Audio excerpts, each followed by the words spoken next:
Hi everyone, let us now start talking about our chapter 7, the hypothesis testing. So the first thing is, what is hypothesis testing? It is about making educated guesses about the unknown population parameters. In the last chapter and in the previous chapters, we've talked about how a sample is extracted from the population and then you do statistics on the sample to make inferences to the population. These inferences or this method is the hypothesis testing. One of the methods to make inferences to the population is called hypothesis testing. There are 4 primary questions that must be answered before you start your hypothesis testing. What is the relevant or what are the relevant populations? Because you could have more than one population, and we will see that in the later on chapters. How is the sample extracted from the population? We've talked about this in the sampling chapter 5 about the different types of sample, the probability sampling and the non-probability sampling.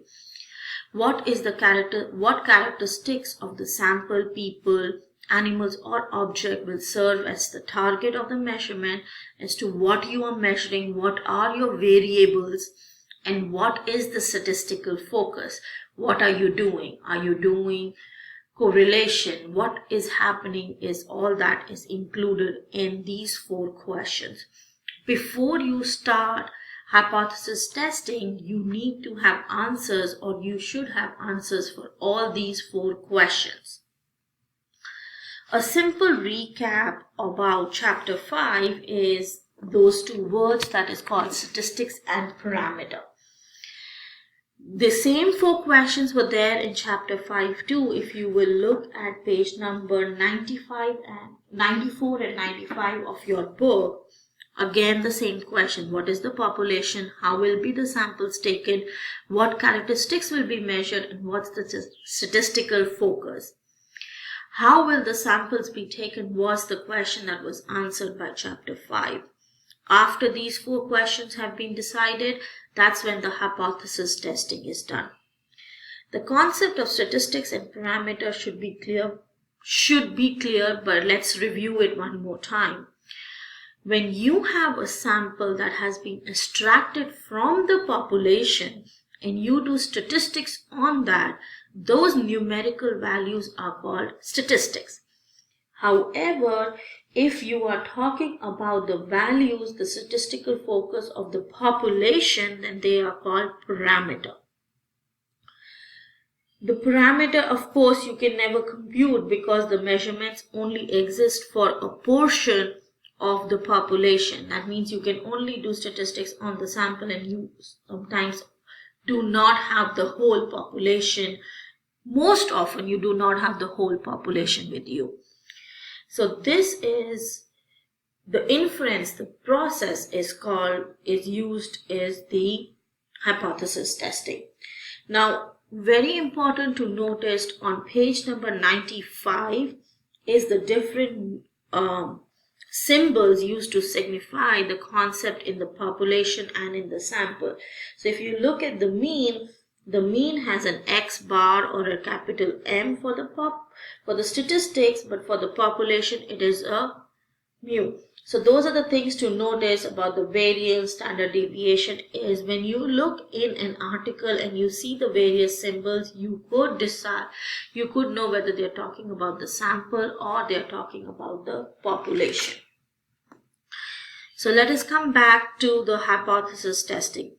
Your author from the book gives 6 steps for hypothesis testing about the stating the null hypothesis, state the alternate hypothesis, select the level of significance, collect and summarize the sample data, refer to a criteria for evaluating the sample evidence, make a decision to discard or retain the null hypothesis. While he gives the 6 steps, he talks about these steps out of order, and we will do the same thing because it helps understand the process better. So let's look at the first step. stating the null hypothesis. What is null hypothesis? The null hypothesis is a pinpoint statement as to the unknown quantity of the parameter in the population of the interest. So basically what it means is the null hypothesis is you are talking about what would be a pinpoint statement for the population, like the population mean would be 0 or a population mean would be 25. You are making the hypothesis a null hypothesis that this is what you think to be the pinpoint statement. The symbol for null hypothesis is always capital H with a naught. It is said as H naught is the null hypothesis. So the way to write the null hypothesis is you put H naught with a capital H and the 0 as the subscript, which we were talking about is the symbol for the null hypothesis. Then you put a colon, then the parameter symbol that indicates the researcher's statistical focus. Remember that this is the parameter symbol. That means it deals with the population, the equal sign, and then the pinpoint numerical value that the researcher has selected. So like in this case, you have H naught colon mu, which is the mean, equals to 25, because this is what the researcher is saying the null hypothesis is. Or you could have H naught colon mu is equals to 0. Most often the null hypothesis is set up as a no difference statement, but sometimes that is not the case also. Where does the null hypothesis come from? The null hypothesis basically comes from, just a second, I'm going to go back to my read mode. The null hypothesis comes from the fact that from the statistical focus of the research. So if your statistical focus is about the mean, then you will use mu. But if the statistical focus is about the correlation, then you would use P or something else, as stated on page number 132 of your chapter 7. The notion of H naught is positioned on a continuum of possible values. That means it has the restriction that it must lie somewhere on the continuum. It cannot be fixed for the upper or the lower limit. Look at page number 133, in which you see that H naught colon, you have your variance is equals to my negative 15 is not a possibility, because you cannot say that your variance is going to be, and then you have an H naught P is equals to plus 1.3, which is not possible again, because your correlation coefficient has to lie between plus and minus 1. So you cannot have a minus 1, because that is the lower limit, or you cannot have plus 1.3 because that is beyond, that is not in the continuum. You also have the variance has a lower limit of 0, so you cannot have the variance equals to be 0, and if the lower limit is 0, there is no way that the variance could have a value of negative 15. So all the ones that are shown on page number 133, the 4 examples that are shown, tells you why it cannot be. So that is one of those things. The next one is a very important point, is the fact that the researcher sets up the null hypothesis in a way that the research disagrees with it. So you are setting up the null hypothesis in a way that the researcher would say that the results show that the null hypothesis is rejected. And most often that is the case that is happening. Another example is when you are talking about, let's say, two of the populations, males and females, like that is given in your, or boys and girls, that's given in your book. You are setting up your null hypothesis H naught colon as mu1 is equals to mu2, which means you're saying there is no difference in the means attained by the boys population and the girls population. So you're setting it up in a way of a no different statement, and then you are hoping to disagree with this statement. It is H naught is like the researcher's hunch. The researchers knows that there should be a difference, so you set up as H naught as a no different statement to disagree with it. All right, let's look at the next step that is there, which is about the step 6. So we talked about the step 1. Now we're going to talk about the step 6, because we just talked about rejecting the null hypothesis or fail to reject the null hypothesis. Like I said, your researchers generally set up the null hypothesis as a way to disagree with what they actually believe to be the case. It is associated with any given study, is not an articulation of what the researcher believes is going to happen. So whenever the researcher does the calculations and does the inferences and all, they either reject the hypothesis, or if they asserting that the H naught was false, or in the other case they fail to reject the null hypothesis. You never say that you accept the null hypothesis. You say you are failing to reject the null hypothesis. The different ways researcher talks about having rejected or not rejected null hypothesis is seen on page number 135, 136 of your book. Is like null hypothesis was tenable, or H naught was accepted, or no reliable differences were observed, no significant differences were found, the result was not significant. Most often when you are talking about fail to reject null hypothesis, they use that terminology, or they use this terminology to do that. Very, very rarely do you see that the researcher says that null hypothesis is accepted. So those are the few ways that you are going to talk about deciding what to do with the null hypothesis. Now let's look at the next one. So we looked at step 1, which was stating the null hypothesis. We looked at step 6, which was make a decision about the null hypothesis. Now we are looking at step 2, which says you are going to talk about the alternate hypothesis that you set up. The alternate hypothesis is HA, that means capital H with an A as a subscript, or H1. The alternate hypothesis always takes the form of the null hypothesis.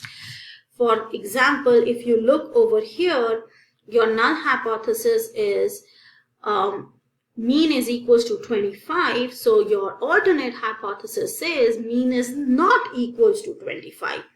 Here your null hypothesis is saying that mu1 is equals to mu2, which means the mean of one population, let's say boys, and mean of the second population, girls, is equal. Then your null hypothesis is saying that mu1 is not equals to mu2. So it is always stated in the same form as the null hypothesis. Your alternate hypothesis could be directional, which means it could be one-sided, or it could be non-directional, which means it can be two-sided. What does directional means? Well, directional means is you are stating whether your null hypothesis, the mu of men is less than the mu of women, or you state that mu of men is greater than mu of women. The non-directional would be you say that mean of men is not equals to mu of women. So you don't know whether the mean of men is more or mean of women is more. That is called non-directional hypothesis. So think about this way. If we reject the null, that means it is in favor of the alternate hypothesis. So what we were talking about, the researcher using the null hypothesis in a way that they have to disagree with it, and then you choose an alternate hypothesis in a way that researcher really thinks what is going to happen. The directional and the non-directional option leads to one-tailed or two-tailed test, which we will be talking about in a few more in another chapter. Now look at page number 138. If you see on the box that is given, the expert 7.11, you have your null hypothesis. H0 is set as P1 minus P2 equals to 0, which is same as P1 is equals to P2. That means the correlation coefficient for the two populations would be the same. But your alternate hypothesis is P1 minus P2 is not equals to 0, which is a non-directional. It is non-directional hypothesis, alternate hypothesis. So same way it is mu man not equals to mu woman is a non-directional two-sided hypothesis. I hope you guys are clear about this. So your P1 here in the expert 7.11 is the population proportion of administrators who select a certain outcome, and P2 is the proportion of social workers who also select that outcome. So it's trying to say that the mean of both of them is not equal. So that is a non-directional. If I say which direction it needs to go, either P1 is greater than P2, that becomes directional, and then if P1 is less than P2, that again becomes directional. You have also some non-directional alternate hypothesis shown on page number 139, which shows if your mean is 100, the mu is not equals to 100. If your correlation is plus 0.2, it is not equals to. So basically it takes the same form, but it is non-directional in and the directional is given. So one-tail, two-tail test. So we've talked about step 1, we talked about step 6, we talked about step 2 is choosing an alternate hypothesis. So in your research study, you choose a null hypothesis, then you choose an alternate hypothesis. Now we are going to go and talk about step 4. Let me go back and show you guys this slide again. There is a reason that the step 3 is, we are not talking about it. So collect and summarize the sample data is what we are going to talk about now. So in this part, this step is actually called the principal stepping stone. Your book gives an example of the fact that suppose you are driving down a road and you come to a traffic light. Whether you keep driving or you stop or you slow down depends on the traffic signal that is there. In the same way, you cannot make any decisions without the scientific evidence that is produced by the statistics that you do in a research, which is what is when you state your null hypothesis, you collect your data, you reject the null hypothesis if the data is inconsistent. For example, you had testing IQ. If the difference between the mean of the male is, your null hypothesis says that the mu, that is the mean of males, is equals to the mean of the females for the IQ, and if it is 1/10, then you can think about it as being about some sampling error. But if the difference is 20 points, that strongly suggests that we have a situation where the data is inconsistent with what one would expect if null hypothesis were true. So the concept of sampling error suggests that neither sample mean would turn out to be exactly equal to the population parameter, and hence 20 IQ is quite improbable if the null hypothesis is true, and hence the researcher rejects the null hypothesis. There are two ways of summarizing the sample data of the null hypothesis is one of the ways is you convert the sample data into a standardized number, which is called a calculated value or the test statistics. We have talked about standardized test statistics, and this test statistics could be T, could be F. There are different kinds of test statistics, which right now you do not need to know the difference between the different test statistics, but this is your calculated value, and then you use that calculated value to make the decision. An example is given in your book on page number 141, the expert 7.14, in which you would see that R has three different values, 0.42, 0.13 and 0.19. So the researcher says that the value of R of 0.42 is so inconsistent with the null hypothesis that the sampling error alone cannot be considered to be an inadequate explanation for why the observed correlation is so far away from the pinpoint number in the null hypothesis. So obviously we expect some discrepancy between the 0 and the database value of R, but this is a very big difference, and hence the null hypothesis is rejected.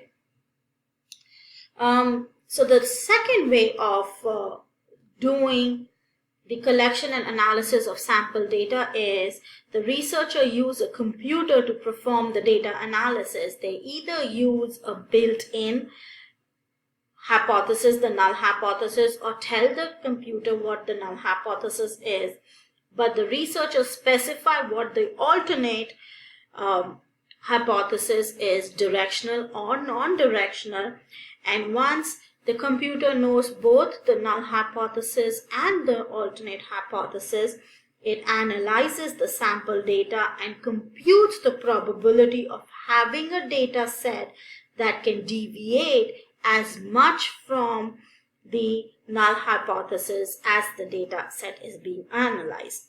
So the computer informs the researcher the probability by which this could take, the P of it, and then it fills it up with a single decimal value between 0 and 1. This is the value that the researcher uses to reject or fail to reject the null hypothesis. So remember what we have just talked about. We have talked about stating the null hypothesis, stating the alternate hypothesis. We have talked about our final decision, step 6. We talked about collection and analysis of sample data. So now we are going to talk about the step 5, the criteria for evaluating the sample evidence. You have to remember these two ways of summarizing the sample data, because these are the two ways that we are going to talk about in our step 5. So the primary question is, are the sample data inconsistent with what would likely occur if the null hypothesis was true? So if your answer is yes, so that means you reject the null hypothesis. But if the answer is no, you fail to reject the null hypothesis, which is your step 6 of the decision. But you might ask is, how does the researcher decide these labels? What should be attached to the sample data? So here is what happens. You ask yourself the question that does the observed difference between the sample evidence and the null hypothesis is a big difference or a small difference?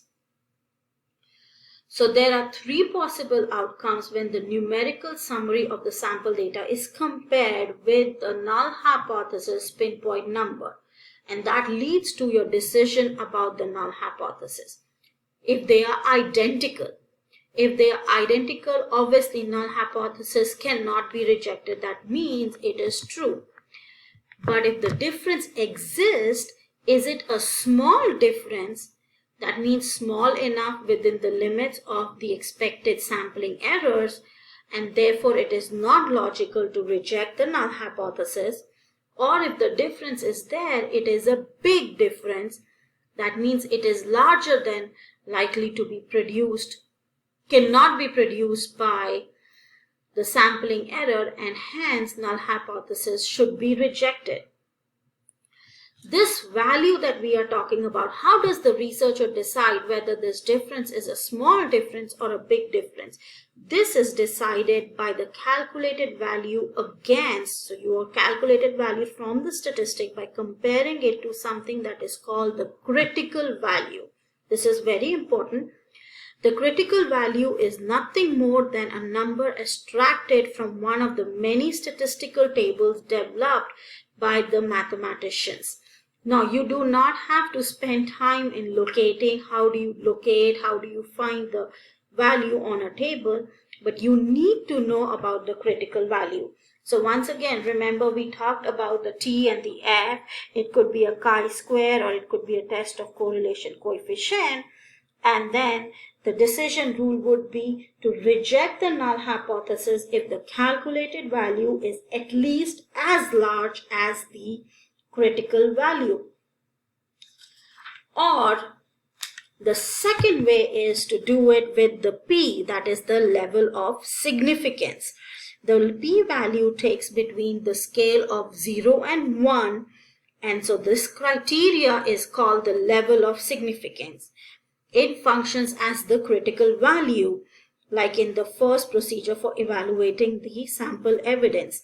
The decision is the same as the second process, is if the p-value is equal to or smaller than the criteria, then the sample is viewed as being inconsistent with the null hypothesis, and if the p-value is larger than the criteria, then the data is looked at being consistent with the null hypothesis. So you are looking at two things. You are looking at either the critical value,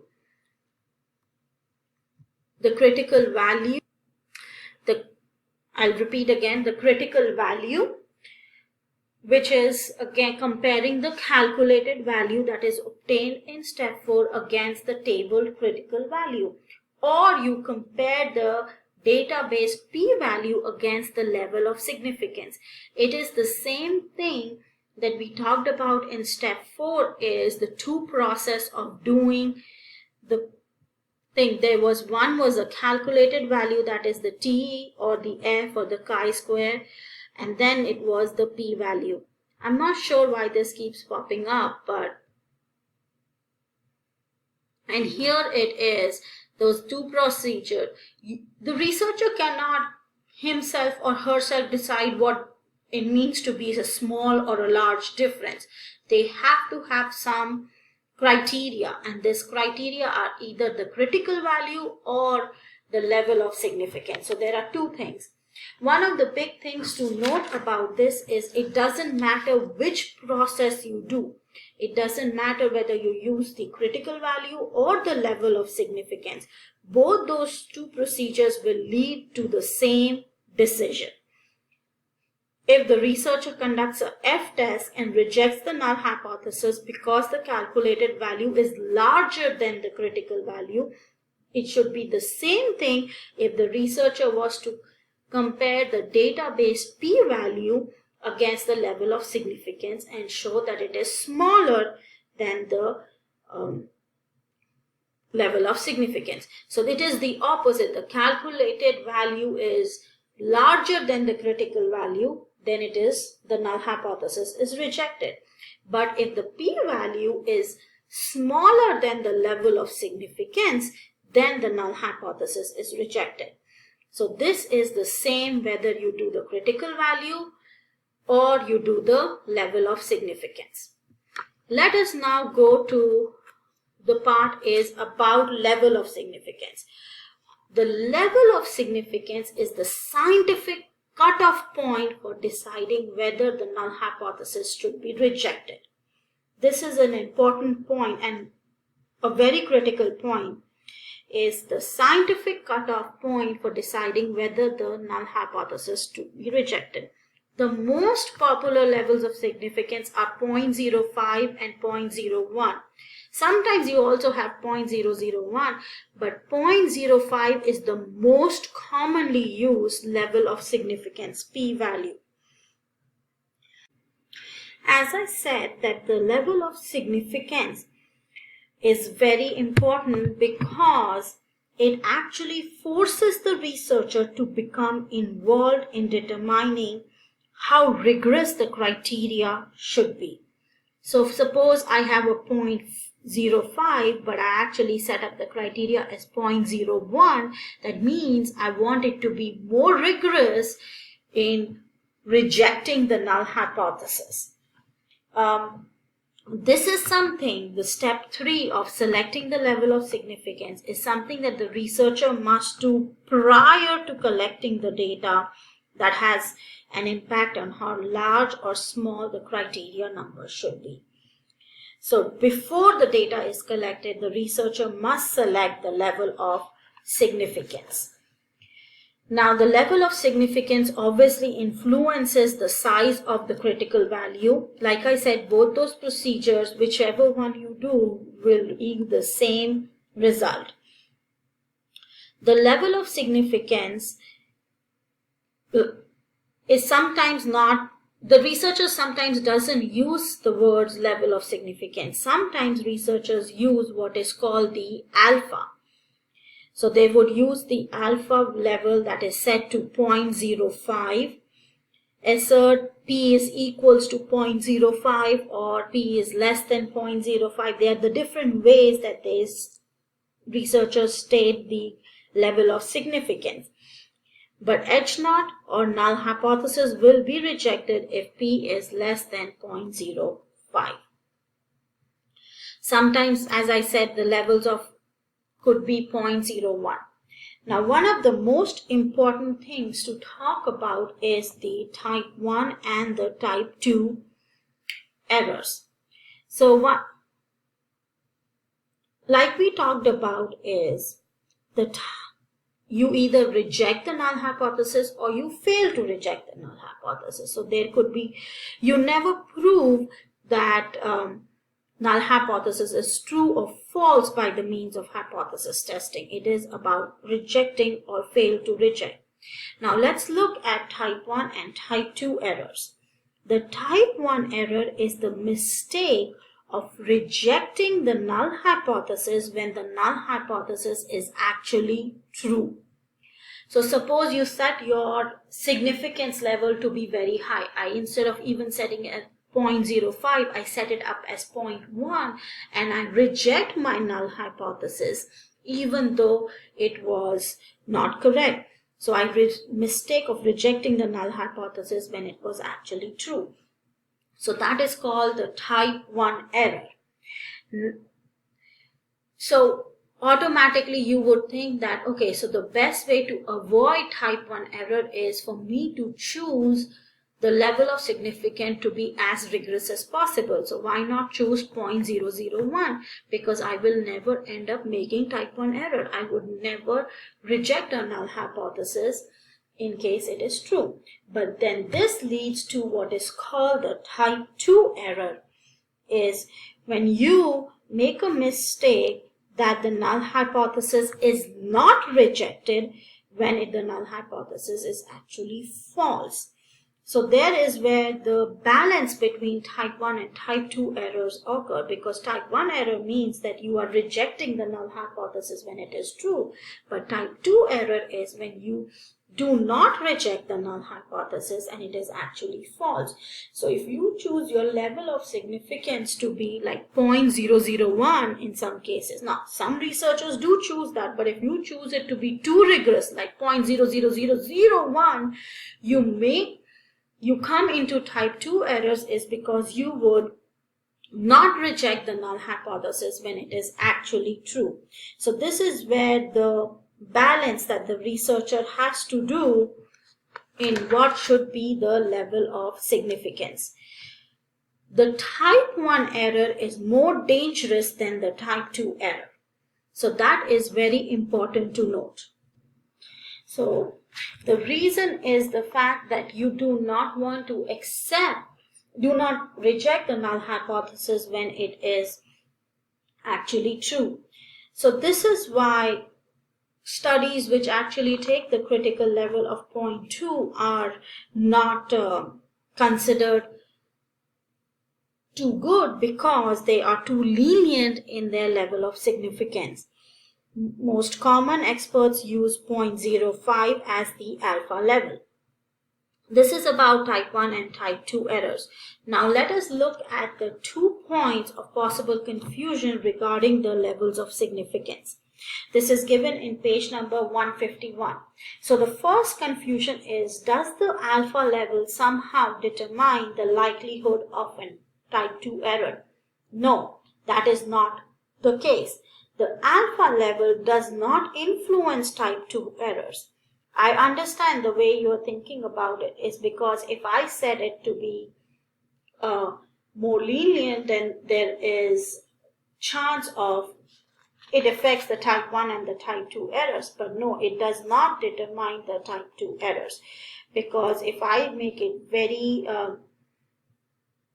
low, I am not rejecting the null when the null hypothesis is really true.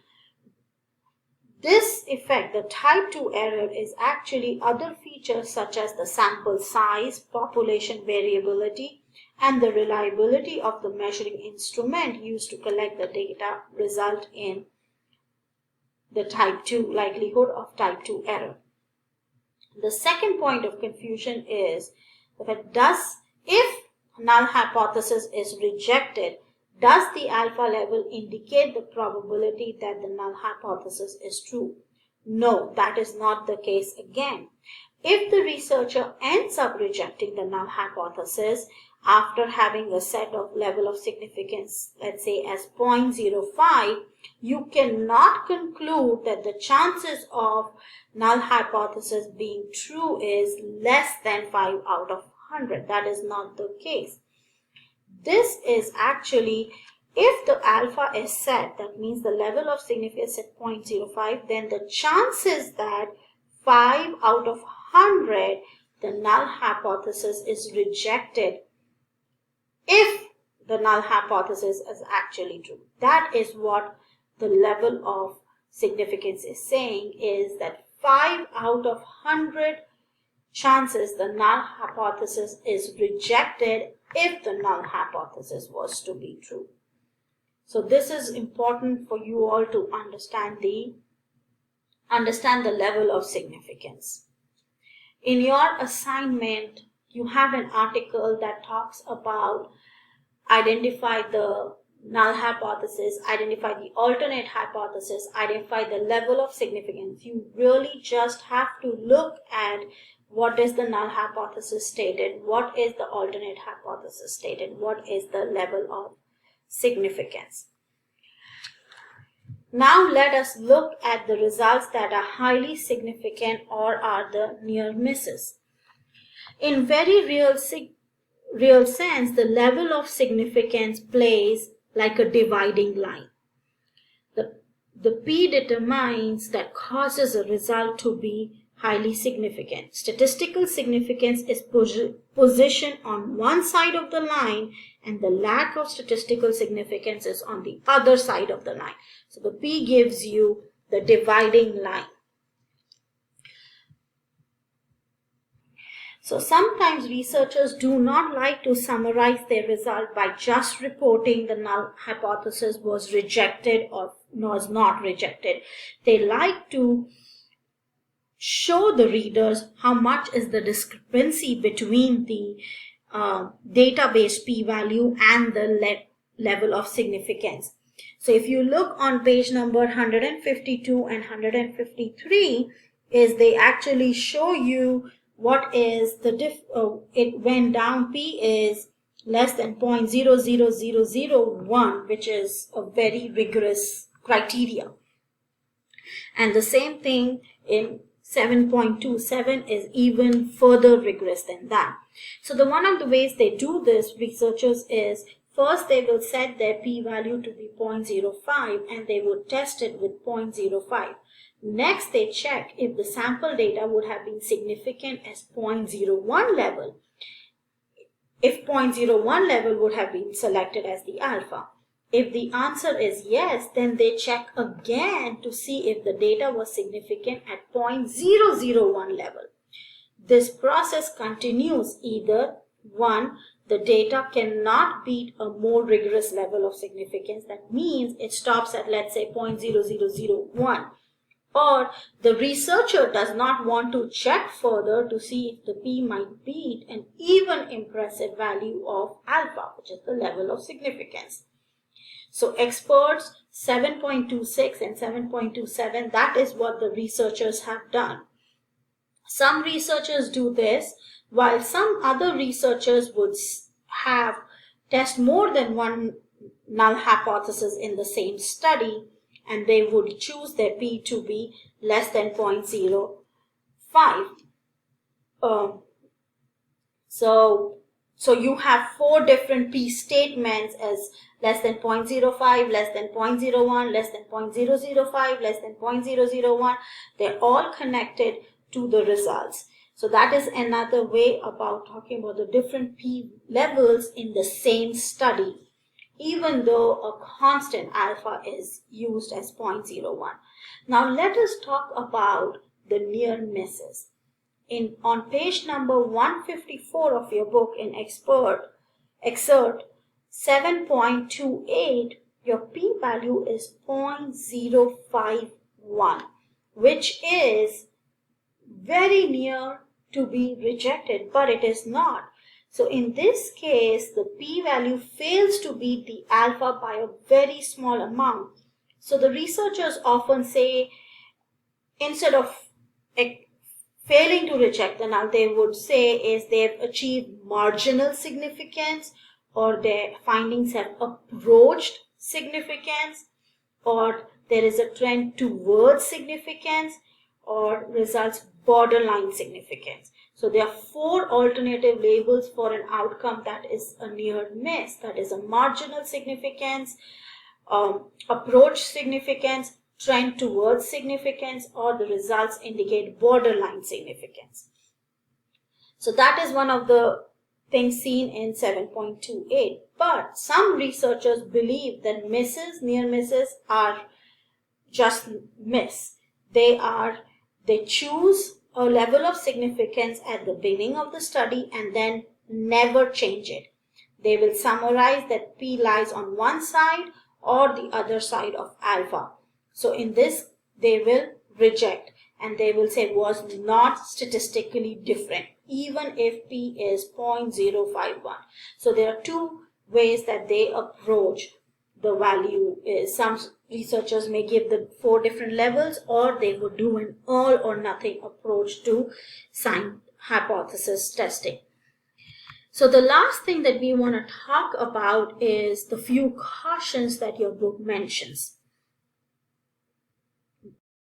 So the first caution is about the 2 meanings of alpha. The alpha in hypothesis testing designates the level of significance selected by the researcher. But when you are discussing the measuring instrument, alpha means something else. It actually refers to the estimated internal consistency of the data from the questionnaire, inventory, or the test being discussed. So those are the 2 different meanings of alpha that you need to be aware of. The second about is the importance of null hypothesis, H0. When you are talking about H0, some researchers do not take the time or space to publicly indicate the precise nature of H0. They presume that the readers will understand what the null hypothesis is. And even the fact that they do not talk about rejecting or failing to reject the H0 in the abstract. Your final decision related to hypothesis testing procedure is always has reference to the point of departure. That means they always terminate the hypothesis testing procedure by rejecting or failing to reject a specific null hypothesis. Another caution is the ambiguity of the word hypothesis. When we are talking about the word hypothesis, it is talked about like a hunch. So research hypothesis. If you look at page number 157, the excerpt 7.31, you see H2A was rejected while H2B was accepted. So at a quick glance, you would think one of them is the null hypothesis, but that is not the case. They both are actually research hypotheses that the researcher has made. So if you are confused about the word hypothesis, search around the article and you will find out as to what are the alternate hypotheses the researcher has made. Sometimes when the next caution is when the P is reported to be equal to or less than 0, that is misleading. For it does not mean that an imaginary population defined by H0 has no chance whatsoever. This generally happens when there are computer generated P and the P value is very small. The computer would give out a P value of less than 0. So you have to be careful about those situations. The last caution is about the meaning of the term significant. When you talk about significant in a real life, it means something different than the usual important, noteworthy, big. But the word significant is different in hypothesis testing. It does not necessarily mean that the results are important or that the absolute difference between the sample data and null hypothesis is found or it is very large. It just says that there is a statistical difference. That means it is simply that the finding cannot likely to have happened if the H0 is true. That means if null hypothesis is true. As long as the sample data is inconsistent with what you would expect from a true null hypothesis, the statistical claim can be made that the results are significant. The quality of the research question that provides the focus for the empirical investigation and the quality of the research design that guides the collection of data are the one that are most important results, are what influences the important results. Here it just talks about that, yes, it is significant, for in the sense is that it could not have occurred if the null hypothesis was true. This concludes the chapter 7 of hypothesis testing. For your assignment, you are actually going to read an article and you have to do 5 things. Find out what is the null hypothesis, what is the alternate hypothesis, what is the level of significance, the collection and the sampling procedures. So the collection and summary of the sample procedures. And then the last thing is you are talking about the results is the null hypothesis is what is made. Now remember that the study that you're reading is a proposed study. So you would never use the word is rejected or is failed to reject. You say should or something like that.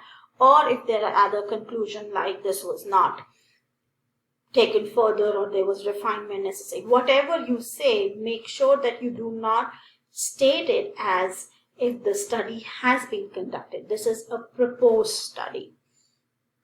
If there are any questions, please let me know. It has been very interesting so far in class and I am so happy with all your work. Keep it up.